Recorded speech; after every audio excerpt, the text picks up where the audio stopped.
I have a great appreciation for the history of machining and machine tools. And I try to have as many old machine tools as I can because I think it's really cool to have the history of that machine and where it came from, what it used to do.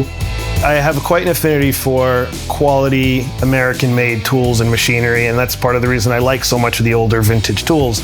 So when it came to looking for equipment for the shop, I wanted something that was going to be quality American-made, and so I came upon Reelcraft. US made, really nice quality, and I've seen plenty of old Reelcraft reels, so I know that they last and they stand the test of time. I've seen a lot of hose and cord reels over the years and a lot of lower quality, inexpensive reels that were always shiny because they were so frequently replaced. And eventually I'd see older Reelcraft reels that had obviously been there for many years, decades, and so that stood out because if it's still there, it's obviously made really well.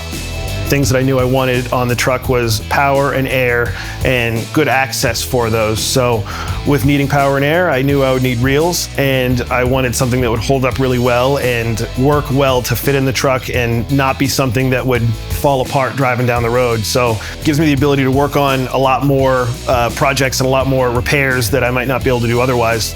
Having these reels are going to help fix a lot of things and be a part of a lot of stories with the truck down the road, and that's really all I could ask for in a product.